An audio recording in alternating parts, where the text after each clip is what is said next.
বৈষম্য বিরোধী ছাত্র আন্দোলনে সংহতি প্রকাশ করে আমিরাতের বিভিন্ন প্রদেশে বিক্ষোভ করেছিলেন বেশ কিছু বাংলাদেশি।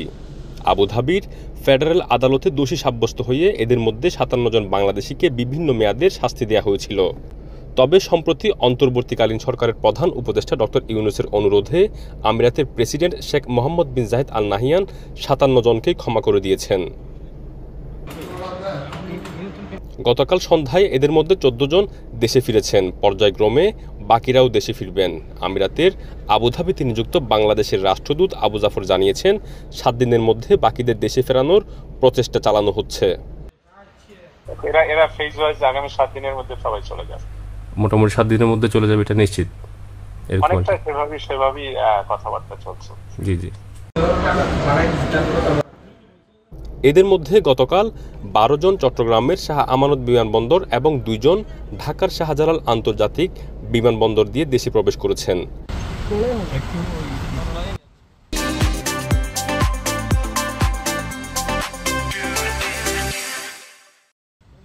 দীর্ঘ প্রায় ১.৫ মাস পর তাদের ফিরে পেয়ে প্রবাসীদের পরিবারগুলো আনন্দে আত্মহারা হয়ে পড়েছিলেন।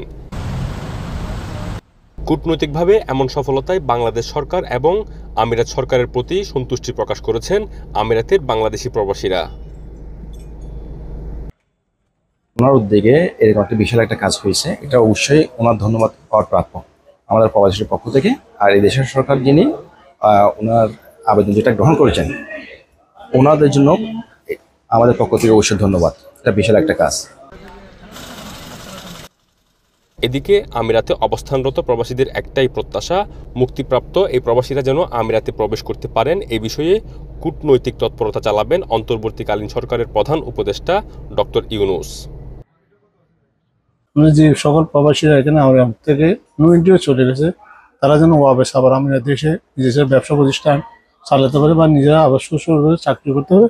সেজন্য ডক্টর ইউনূস সাহেবের অনুরোধ করছি যারা ওয়াবেস আবার এই দেশে এসে কর্মজীবন শুরু করতে পারে। আমাদের যে বর্তমান সরকার আছে, উনি যে অলরেডি যে একটা কাজ করেছেন, এটাও বিশাল একটা কাজ। এটার পাশাপাশি যদি ওনারা যে প্রান্তে কূটনীতিক আবার এদেশে আসতে পারে কাজকর্মের জন্য, অনেকের বিশেষ আছে, অনেকের জব আছে, এটার উপর তাদের ফ্যামিলির সবকিছু ডিপেন্ড হলে তাদের ইনকামের উপর। উল্লেখ্য, ৫৭ জন বাংলাদেশিদের মধ্যে ৩ জনের যাবজ্জীবন, ১ জনের ১১ বছর এবং বাকি ৫৩ জনের ১০ বছরের কারাদণ্ড দেয়া হয়েছিল।